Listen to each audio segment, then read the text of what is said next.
ಇಲ್ಲಿ ಮುಖ್ಯವಾಗಿ ಏನಂತಂದ್ರೆ ಇಲ್ಲಿ ಹೊಂಗೆ ಹಿಂಡಿ ಮತ್ತೆ ಬೇವಿನ ಹಿಂಡಿನ ನಾವೇ ತಯಾರಿಸಿ ಎಣ್ಣೆ ತೆಗಿದೆ ಕೇವಲ ಬೀಜದಿಂದ ಪುಡಿ ಮಾಡಿ ಕೊಡ್ತೀವಿ.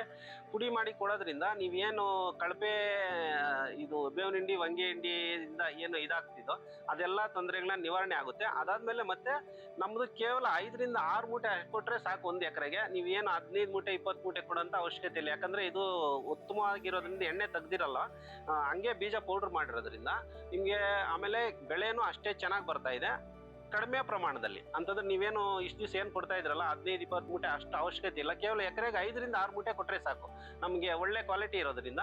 ಅದಾದ್ಮೇಲೆ ಇನ್ನೊಂದು ಏನಂತಂದ್ರೆ ನಮ್ಮ ಹತ್ರ ಬೀಜನೂ ಇರುತ್ತೆ, ನೀವು ತಗೊಂಬಂದು ಕೊಟ್ಟರು ನಾವು ಪುಡಿನೂ ಮಾಡಿ ಕೊಡ್ತೀವಿ. ನಿಮ್ಗೆ ರೈತರಿಗೆ ಯಾವ್ದೇ ರೀತಿ ಅನುಕೂಲ ಬೇಕೋ ಆ ತರ ಮಾಡ್ಕೊಡ್ತೀವಿ ನಾವು. ಆಮೇಲೆ ಮಾಡೋ ಕಾರಣ ಏನಂತಂದ್ರೆ ದೇಸಿಯಲ್ಲಿ ಪಡ್ಕೊಂತ ಜ್ಞಾನನೇ.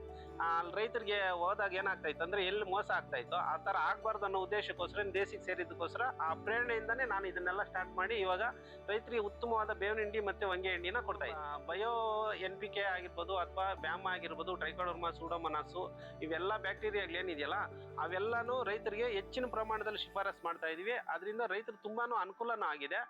ಅದಾದ್ಮೇಲೆ ಇವೆಲ್ಲ ಕೊಟ್ಟಿದ್ದ ಆದ್ಮೇಲೆ ಏನಾಗ್ತಾ ಇದೆ ಅಂದ್ರೆ ರಸಗೊಬ್ಬರಗಳ ಬಳಕೆ ಏನಾಗ್ತಾ ಇದೆಯಲ್ಲ ಅದು ತುಂಬಾ ಗಣನೀಯ ಪ್ರಮಾಣದಲ್ಲಿ ನಾನು ಯಾವ್ಯಾವ ರೈತರು ಕೊಡ್ತಾ ಇದ್ದೀನೋ ಕಮ್ಮಿನೂ ಆಗಿದೆ. ಅದಾದ್ಮೇಲೆ ಮತ್ತೆ ಏನು ಹೆಚ್ಚಾಗಿ 500 kg 1 ಟನ್ ವರೆಗೂ ಎಕರೆಗೆ ಬಳಸ್ತಾ ಇದ್ರಲ್ಲ ಅದು ಪ್ರಮಾಣನೂ ಕಮ್ಮಿ ಆಗಿದೆ. ಕೇವಲ 200 ರಿಂದ 300 kg ಅಷ್ಟೇ ಇದರಲ್ಲಿ ಬೆಳೆಗಳನ್ನ ಅದಕ್ಕಿಂತ ಉತ್ತಮ ರೀತಿಯಲ್ಲಿ ಉತ್ತಮ ಗುಣಮಟ್ಟದ ಬೆಳೆಗಳನ್ನ ತೆಗಿತಾ ಇದ್ದಾರೆ ಇವಾಗ ನಮ್ಮ ಹಿಂಡಿಗಳನ್ನೆಲ್ಲ ಬಳಸ್ಕೊಂಡು. ಸೊ ನೀವು ಅಷ್ಟೇ ನಮ್ಮ ಅಂಗಡಿಯಲ್ಲೇ ತಗೋಬೇಕಂತೇನಿಲ್ಲ.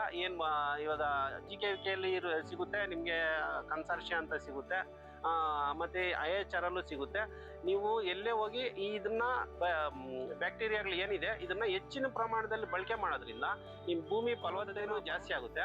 ಆಮೇಲೆ ಏನು ಮಣ್ಣಿನಿಂದ ಬರೋಂಥ ಶಿಲೀಂಧ್ರ ರೋಗಗಳು ಏನಾಗುತ್ತಲ್ವ ಅದು ತುಂಬಾ ಗಣನೀಯ ಪ್ರಮಾಣದಲ್ಲಿ ಕಮ್ಮಿ ಆಗುತ್ತೆ ದಿನೇ ದಿನೇ. ಸೊ ಆಮೇಲೆ ಮತ್ತೆ ನೀವು ರಸಗೊಬ್ಬರಗಳು ಏನು ಬಳಸ್ತಾ ಇದ್ರೆ ಅದ್ರ ಪ್ರಮಾಣನೂ ತುಂಬಾ ಕಮ್ಮಿ ಆಗುತ್ತೆ. ಸೊ ಅದಕ್ಕೆ ನಾನು ಏನಂತಂದ್ರೆ ನಾನು ರೈತರಿಗೆ ಹೇಳೋದಂತಂದ್ರೆ ನೀವು ಹೆಚ್ಚಿನ ರೀತಿಯಲ್ಲಿ ಈ ಬ್ಯಾಕ್ಟೀರಿಯಾಗಳು ಏನಿದೆಯಾ, ಈ ಕನ್ಸಾರ್ಷಿಯ ಏನಿದೆಯಾ ಇದನ್ನ ಹೆಚ್ಚಿನ ರೀತಿಯಲ್ಲಿ ಬಳಕೆ ಮಾಡ್ಕೊಳ್ರಿ ಅಂತಾನೆ ಹೇಳ್ತೀನಿ.